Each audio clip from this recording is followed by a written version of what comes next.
Hey, good morning, everyone. My name is Bob Bruner. I'm the exotic forest pest educator with the Department of Entomology at Purdue University, and today is our third session of the spring 2025 semester of the Emerald Ash Borer University.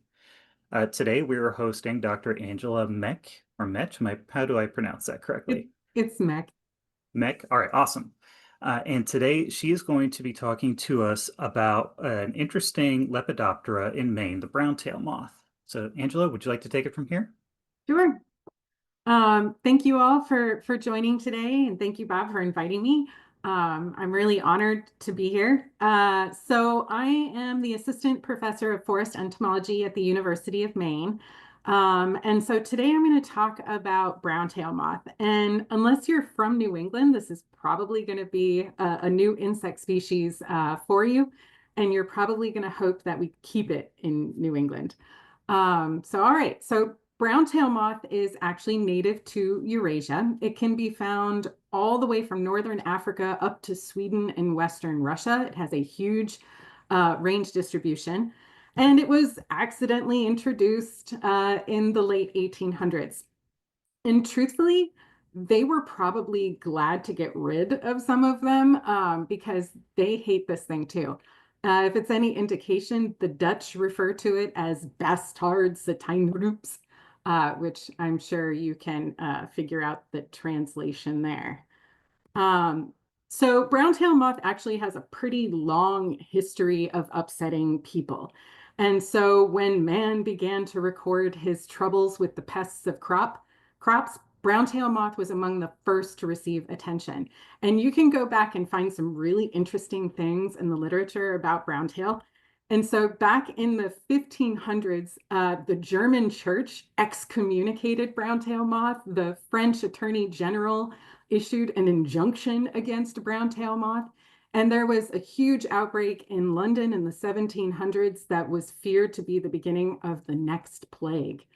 And so, what is it about browntail that makes it so hated? Allow me to introduce you to what we refer to as the bane of Maine. So this hair, it's spiky and it's full of barbs. But the big problem is that the hairs are hollow, and inside it contains a toxin. And so when these hairs come into contact with your skin, that pointy part punctures the skin just enough to release the toxin, and it causes a very annoying poison ivy-like rash. And so it doesn't spread like poison ivy spreads, but it can last weeks. And the more you're exposed to it, the more sensitive you can get to the toxin, which I can definitely attest that that is true. And so the toxic hairs, you can see they're on the caterpillar. They're on the first and second abdominal segment of the caterpillar.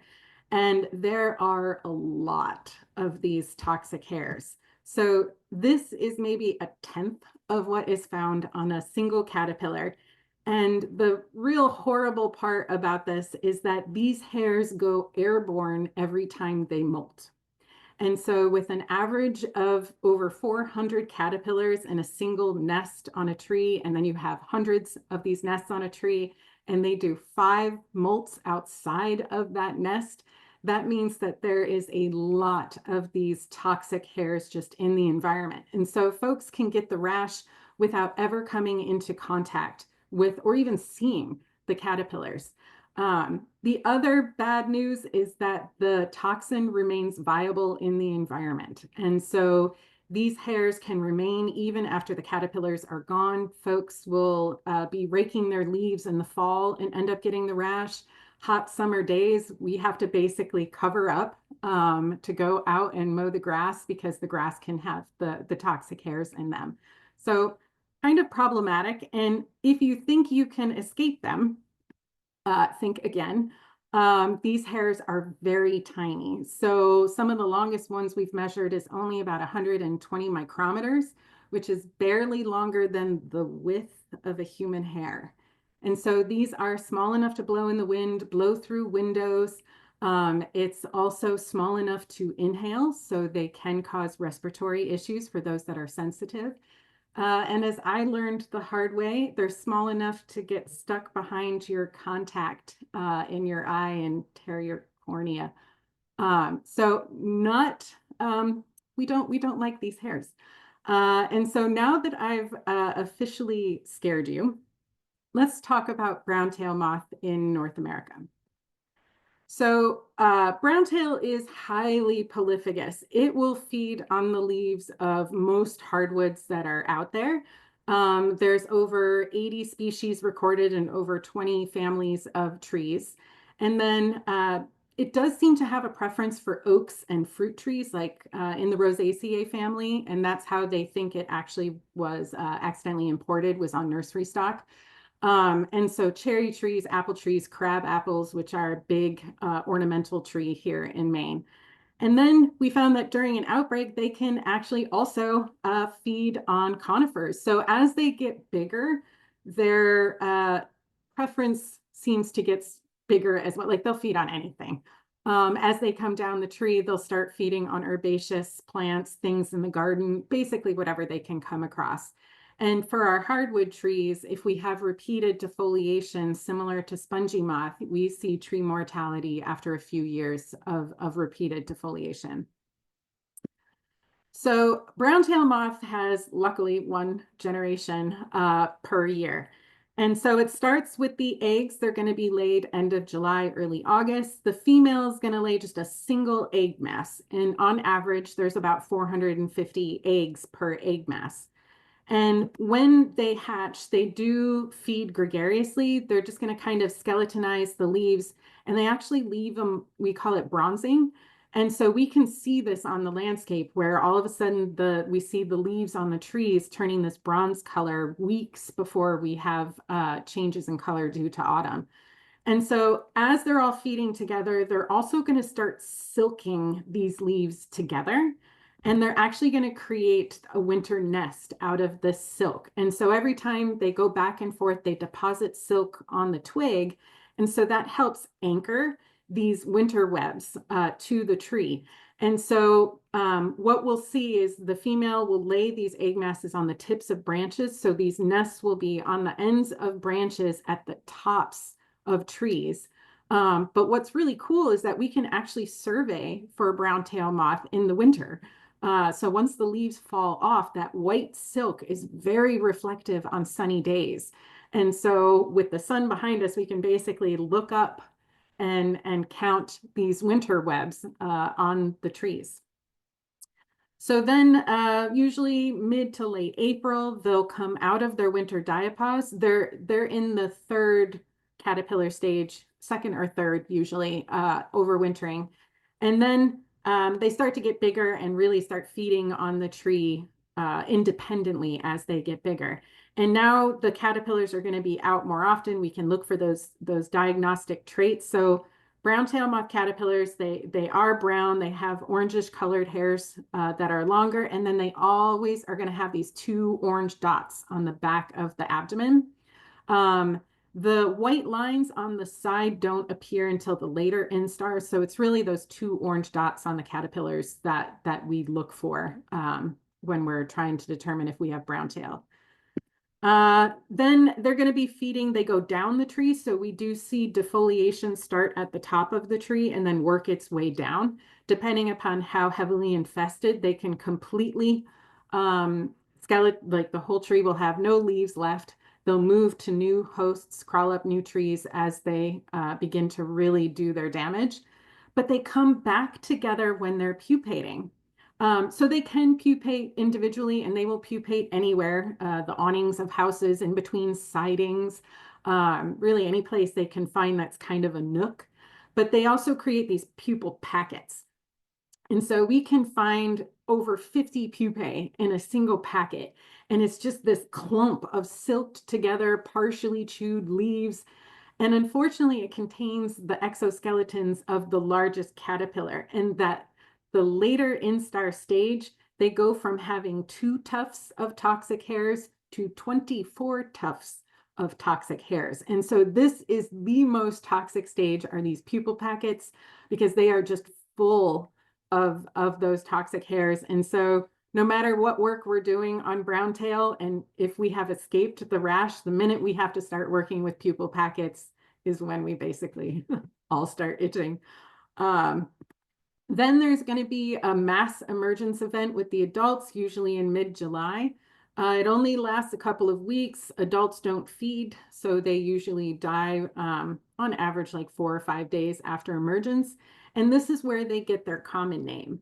So the moths are really pretty. They're white and fluffy, but their abdomen is a rusty brown color. And so that's where they get the common name of browntail moth. And luckily, the adults are non-toxic. It's just the caterpillars that have those toxic hairs.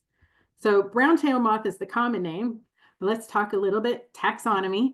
The scientific name is Euproctis chrysoria. And so this is the family Erebidae, which is a huge family of moths. And then it's in the subfamily Limantriinae, which is our tussock moths. So a lot of caterpillars in this family have big, scary looking hairs and all different lengths and crazy looking. As far as the genus Euproctis, there's 150 species worldwide. None of them are native to North America. And so what this means is that our trees did not co-evolve with any Euproctis species. So this is a new relationship. And it also means that North America doesn't have any Euproctis specialist predators or parasitoids.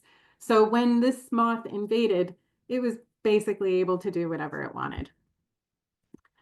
Browntail moth is unique for forest pests in that it's a trifecta pest. So we have these ecological impacts that it causes. So similar to many forest pests, when you lose the tree, it has these ecological consequences. So when we're losing oaks on the landscape, that's going to impact wildlife that are dependent upon the acorns and ecosystems that have these trees in them.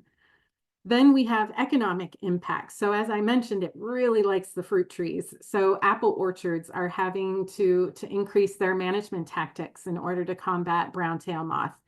And then Maine is known as vacation land. And so a big part of our economy is for over the summer for tourism. And a lot of that tourism is for our outdoor recreation. And so we have seen that some economic impacts from folks canceling trips to Maine over the summer because they might not want to deal, or they're planning on going to an area that is experiencing heavy populations with the outbreak.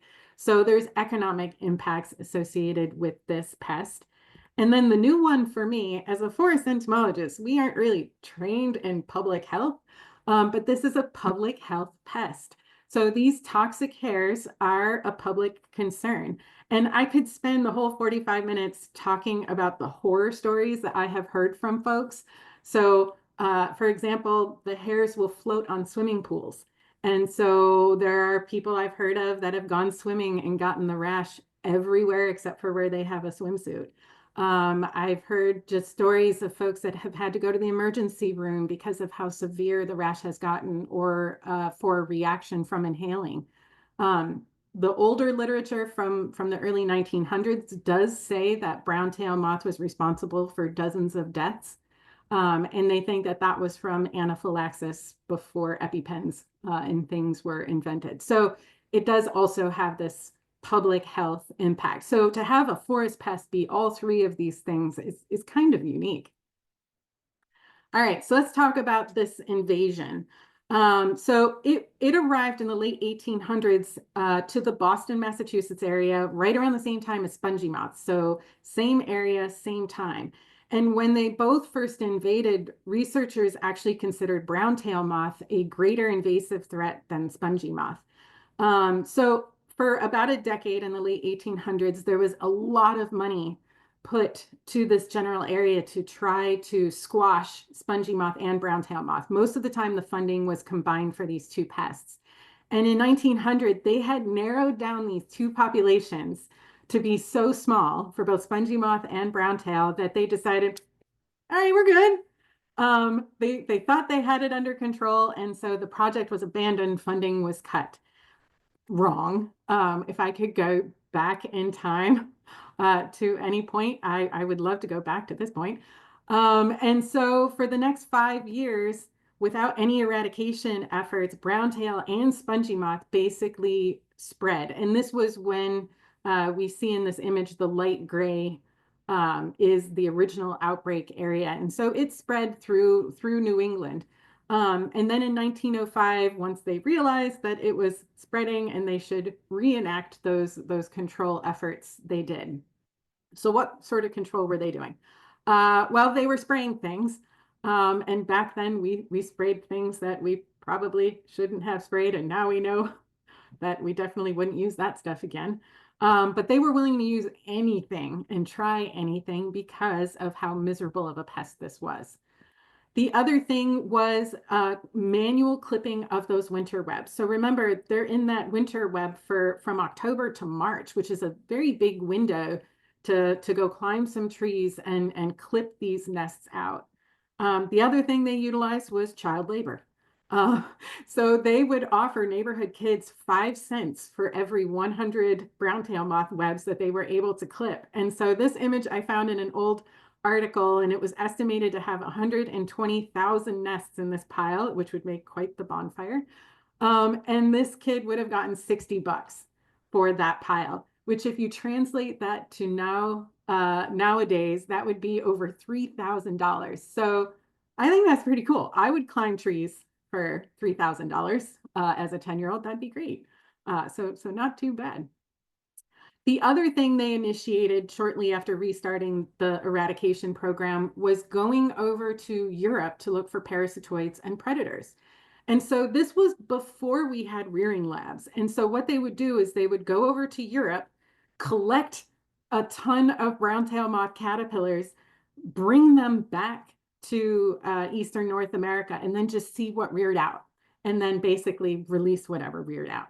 And so unfortunately, this halted in 1914 because of World War I. So there was some initial work on the parasitoids, but then it was kind of halted. However, there was about 20 species that were released, and some of these were also for spongy moth because they were generalists. So there were quite a few of the tachinid parasitoid flies. So the ones of note were the Townsend Deliamia nidicola, which is a specialist on browntail moth, and then Compsoglyra consonata, which is a generalist on a number of moths, including spongy moth and some of our natives. So if we look at we do still have some of these parasitoids that did establish. We've continued to see some impacts from these parasitoids. However, it's never really, especially the tachinid flies, it's only about 25%. Even our recent parasitisms we're averaging about 20% to 25%. So although it's very helpful, and these have been here for over 100 years, it's just not enough to control browntail moth alone. However, there's another natural enemy that was discovered around that time, and that is a fungus. So there's this, it is the browntail moth fungus, Entomophaga aulici. It is specific to browntail moth, and it was discovered in Europe in the late 1800s. And in Europe, browntail moth experiences these outbreaks and then crashes, and then outbreaks and crashes. And so what causes those crashes is this fungus. And so it creates zombie caterpillars, basically. So just like the TV show, what happens is if those spring caterpillars are infected, they will go climb up the tree and hang backwards from their prolegs and die hanging backwards, so that when the spores erupt out of their cadaver, they just rain down on the tree and spread to all of the caterpillars below them. In the fall, if it's the smaller caterpillars that get infected, the zombie caterpillars will go back to that winter web and they will die on the outside of the winter web, which is really clever because in the spring, like in April, when they first start waking up, they all gather on the outside of the nest and sunbathe. And so they're basically sunbathing on the cadavers. And remember, those cadavers are going to just be erupting spores. And then those spores just get blown in the wind, and it is highly effective when you have a really dense population. It can very easily spread amongst them. So in the early 1900s, they realized that the fungus must have been brought in with the caterpillars that they were bringing in from Europe. And so they tested to see whether or not they could take infected caterpillars and artificially plant them in the areas that had high browntail moth. And so they started testing that in Maine, and then they tested it in Massachusetts and found really good control. And even if they did a fall release, the fall release had some mortality, but then in the spring, it was like complete annihilation of the population. And so in 1910, they had these farms where they were rearing caterpillars and then artificially infecting them. And then they would go and take those caterpillars, 100,000 of them, and they planted them across New England. And they were very excited in these articles about the invention of the automobile and that they were able to deliver these infected caterpillars to new locations because of the automobile. And so really cool history with this fungus. And right now, this fungus is the best thing we have going for us. It is the main thing giving us control of browntail moth in Maine.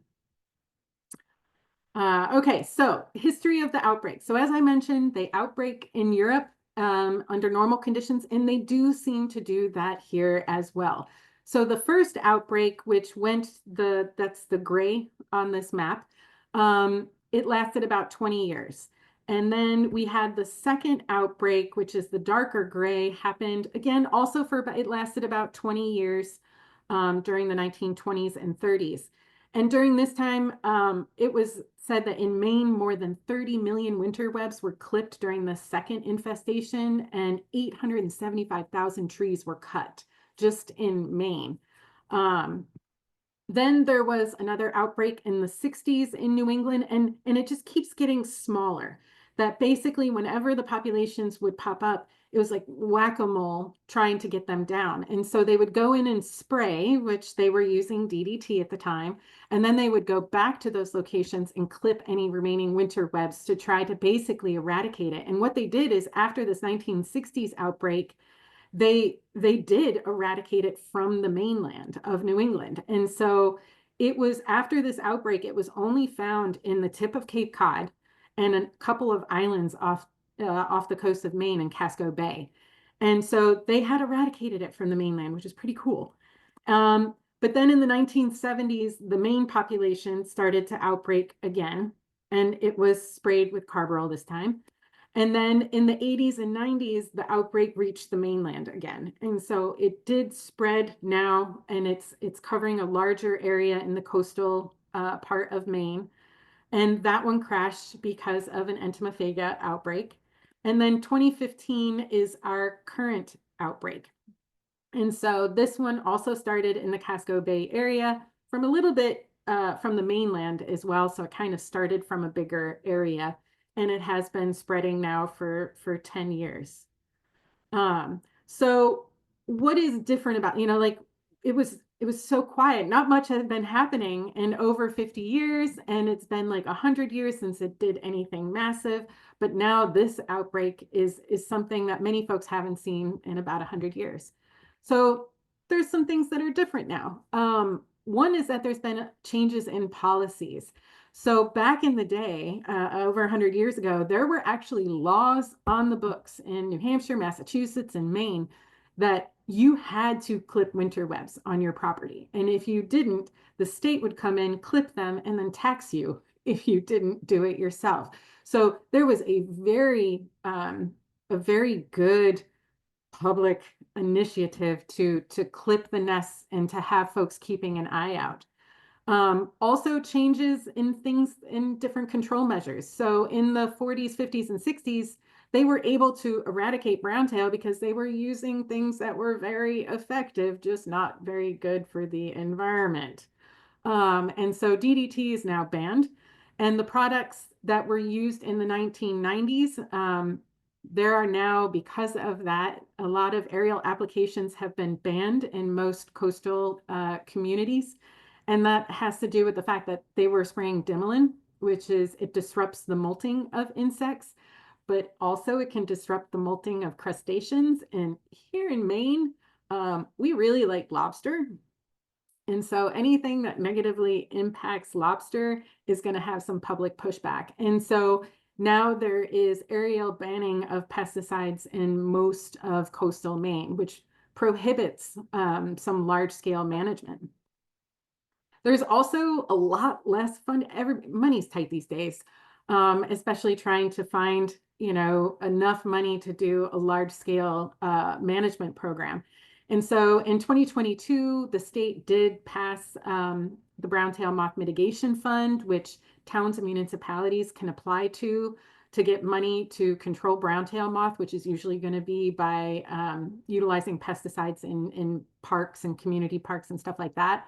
But it was only $150,000, which if anybody has to treat their trees, they know that won't go that far. It's pretty expensive.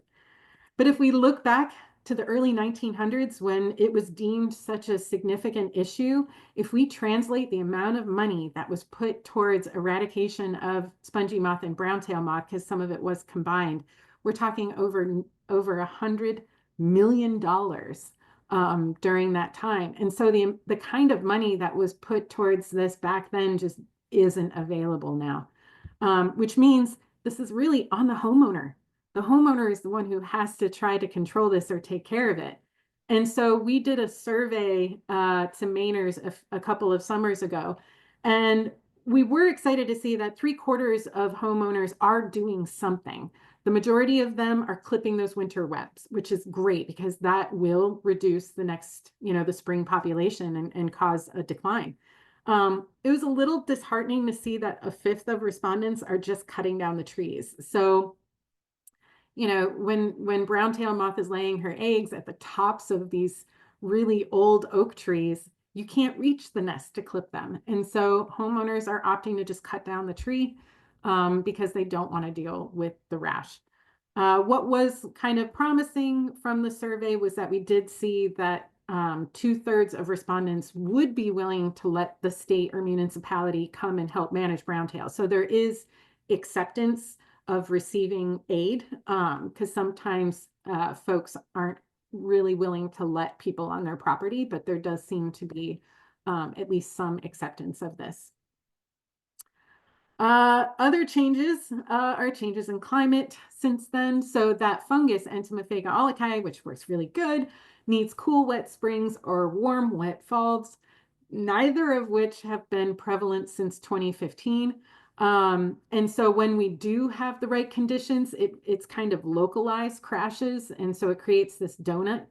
And so we may have like a year of relief or two, but then the outside population will reinfest that zone if there isn't repeated years of the right climate conditions.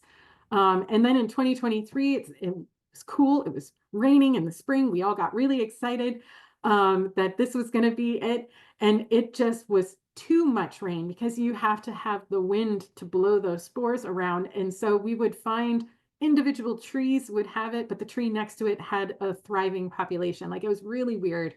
But it did destroy some of my experiments because the fungus was unfortunately in some of the caterpillars we had collected. So the question is, okay, what can we do? There's been all these changes. We're restricted with, assistance and funding, and, the climate is never going to do what we want it to do. And so we've been trying to think about what are the things we can do. And so although there isn't a lot out there known about browntail moth, at least not in the last 100 years, there is a lot known about a very close relative, and that's spongy moth. So spongy moth and browntail are both in the same subfamily, the tussock moths. They both have similar behaviors where they experience these eruptive outbreaks. They're both highly polyphagous. In fact, we often find them on the same exact hosts.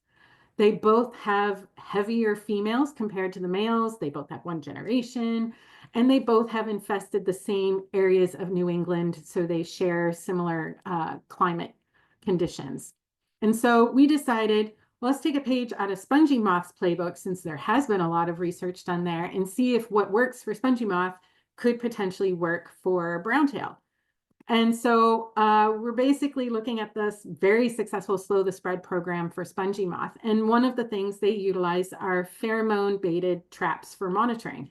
So Right now, the monitoring program for browntail moth is conducted by the Maine Forest Service, and it basically takes place over the winter, two folks in a car driving around every Maine road with one person looking up in the trees trying to estimate winter web counts. So although it gives us an idea, it's restricted to just the roads, so we don't know what's happening beyond the roads or behind the roads.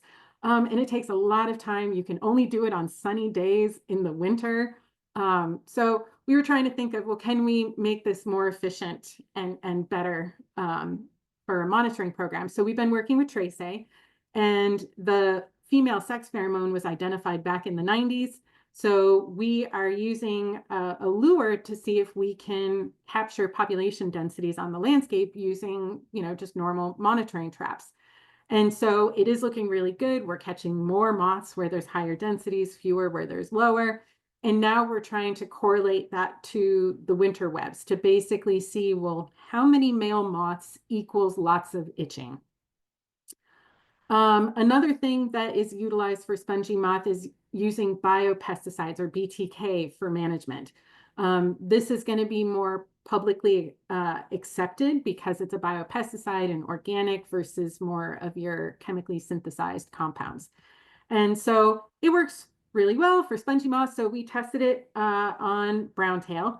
And so we did all of these bioassays, testing 6, 7 different products out there.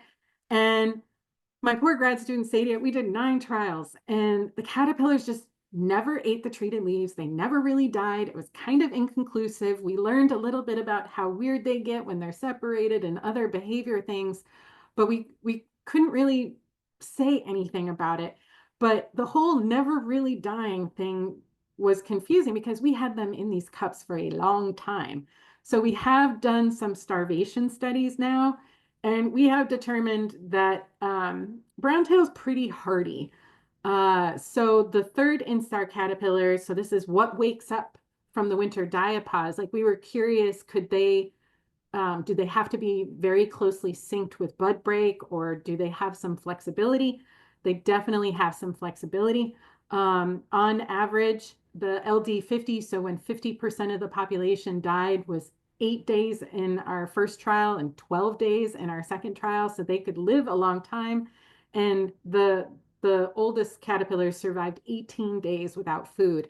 And so the bummer here is that they could basically outlast a BTK treatment because that degrades usually in 7 to 10 days. So might not be something that would be beneficial. And there was some work done in the 90s with BTK that kind of said the same thing, that they just didn't seem to eat it, that they seemed to be very sensitive and could tell that it was something that they shouldn't eat. So the spread program also utilizes those sex pheromones for mating disruption. So this is I love mating. It's so cool. So what we hope to do with mating disruption is that you inundate the air so that everything smells like a virgin female, so much so that the male could never actually find the female. And they would just be disorientated. Without mating, you would have a population crash. And this is highly specific to just browntail. It has basically barely any ecological impacts. It can be pretty cheap. So we're looking to see if we can find a good enough lure that would mask the virgin female. And so again, working with Trace, we've tested different chemistries of the sex pheromone. Unfortunately, browntail moth males have expensive taste. They only liked the pure lure, the high purity lure. They didn't like the racemic low purity blend. And so we have started doing some pilot studies with this where we have a virgin female in the center trap and we surround her by lures or we surround her by nothing. And we are seeing that the females surrounded by the lures are catching significantly less males than the female by herself. But we do want to test this with the stronger lure that we found last year. So we'll kind of see, but it has looked pretty promising. If we're going to do mating disruption, one of the things that we have to be sure about is their flight capabilities, because if you're going to make a certain area have a plume of that sex pheromone, you want to make sure that they're not super good flyers, that they would just fly outside of that plume. And so spongy moth females don't fly at all. And brown-tail moth females were found to, they weigh twice as much as the males. They are very abdomen heavy, but their wings are not significantly different than the males. So they're twice the mass, but the wings are the same size. So we did a flight mill test where we attached males and females to basically, we knew the circumference of each lap. We could determine the distance that they flew and the speed. And so we did see that the females were much slower flyers than the males. On average, the females only flew 2.5-ish miles, whereas the males went 6.5-ish. The other thing was the furthest flying one. So the female that flew the furthest was less than 10 miles. The male that flew the furthest was over 30 miles. So there is this difference where the females don't appear to be super strong flyers, which is good for mating disruption. And so our question that we started to kind of put together as we were seeing things on the landscape was, we think they might actually be getting carried by the wind, and that it's not an active flight dispersal as much as a passive flight dispersal. And if we look at the original outbreak as well as this outbreak, we do see a pattern where the initial outbreak happened near Boston, but it barely got into Connecticut in the south direction, but yet it made it all the way to the Atlantic coast in New Brunswick going northeast. And this current outbreak is the same, that it's only really predominantly going northeast. And so we looked at the wind directions for every day in the month of July, which is the flight period. And we found there was not a single day in 2022 where it went west or south. 2023 had a couple of days that went west or south, same in 2024. So if this kind of supports the fact that they might just be getting blown more so. And this would also explain why the population on the tip of Cape Cod hasn't really done anything since the 1960s. Because basically when they emerge as adults, if they're dispersing via the wind, they're just becoming fish food. And that unless there's a big event during the mass emergence that blows them west, that population isn't going to really expand as much as the population in Maine did. This was also supported by a PhD dissertation that was done at the University of Maine in the 1970s. So Schaefer went outside and just observed moths as they emerged from the pupal packets, and he drew this drawing. And so it kind of is showing that they emerged from the tree and then they just basically get carried. Some of them would just come back, like drop and come back to the tree, and others just carried by the wind. So things are definitely looking like this might play a role. We had my master's student who just defended, we set up an experiment, a choice experiment. So we put 12 trees of 4 different species in this big giant party tent. And we released all these moths inside to see which host they would lay their eggs on. And it turned out we had just as many females lay their egg masses on the side of the tent as we did on the trees. And they were all laid on the north and northeasterly side of the tent, which was the direction of the wind blow during the experiment. So all of the pieces are kind of showing that this might be the case, that because it's blowing by wind, New Brunswick may be dealing with brown-tail moth before New Hampshire does. Another aspect of the Slow the Spread program that's really good is that it does have a lot of good outreach, awareness, and support. And so the Maine Forest Service has been doing a great job of bringing awareness of brown-tail moth to Mainers. They have the Knockout Brown-tail Moth program. The governor declared February Brown-tail Moth Awareness Month because we're hoping that will get folks to look outside on their trees and clip those winter webs. And so part of the survey, we were excited to see that the majority of the respondents would approve of mating disruption. If it were to come to that case and all of the hurdles were to get crossed and research is looking really promising, that's really great. But that's kind of for this landscape level control. What about homeowners? Because homeowners are dealing with the problem of, even if they spend thousands of dollars to get their trees treated on their property, if their neighbors don't, they could still end up with the hares in their backyard. And so we were trying to think of ways, is there something that homeowners could do? And so one aspect of brown-tailed moth's behavior is that it is extremely attracted to lights. And when I say extremely, I mean extremely. They basically stay put when the sun comes up so we can see exactly where they end up. But it is ridiculous how during the mass emergence, you will just find swarms of them around lights, and then they're just kind of stuck there during the day. And so we were curious to see if it was certain types of lights that they're more attracted to. And so we did a study looking at 6 different light bulbs. One of them was UV light. So we know folks aren't putting black lights on the outside of their house. But we wanted to see where their attraction was. And so the top 3 bulbs were the UV bulb, incandescent, and compact fluorescent. And these were the 3 bulbs that do emit part of the UV and blue part of the spectrum. So that does seem to be their strong attraction. Unfortunately, most folks are putting out bright white lights. So even the cool white was found to be preferred when we were looking at the bottom 3 bulbs.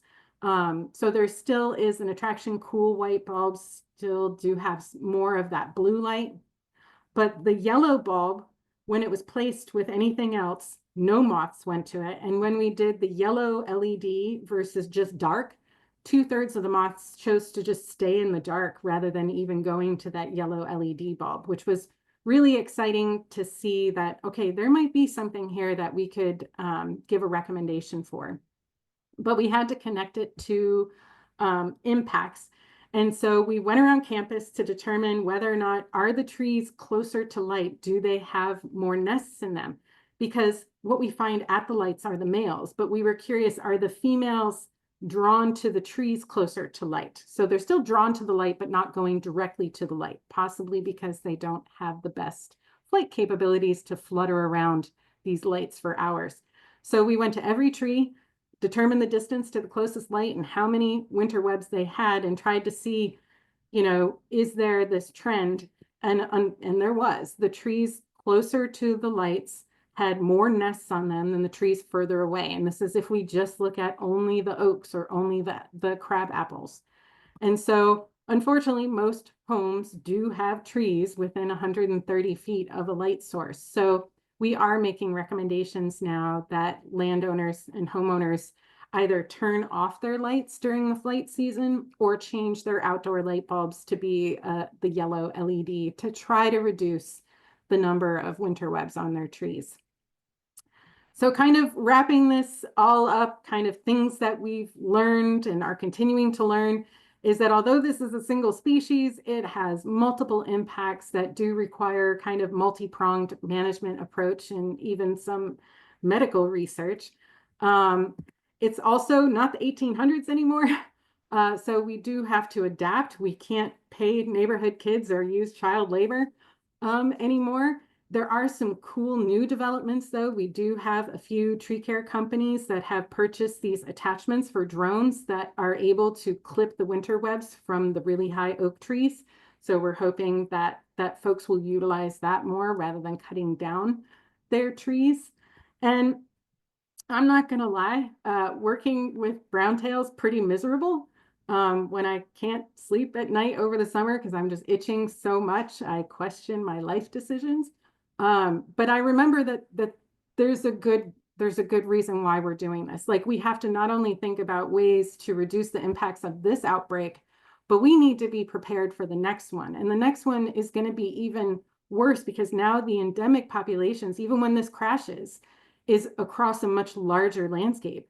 And so when it erupts again, it's going to be across a larger area. And so we are going to have a bigger problem for the next outbreak. And unfortunately, I don't think I'll be retired by then. So anyways, with that, I would like to thank Tracy, my collaborators, and especially all the students that worked in my lab that continue to come back, even though they got the rash. And I do believe we should have time for questions. So thank you all very much. All right, thank you for that. Do we have any questions?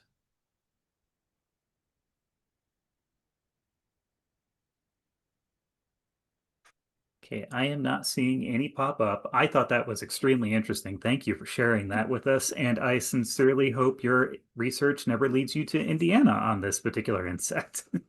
We'll try to keep it in New England. All right, folks. So what I will say then is if you think of questions afterwards, please feel free to reach out. I'm happy to get them to our speaker. And with that, thank you, Dr. Meck, for sharing with us today. And I hope all of you have a great weekend. Great. Thank you so much.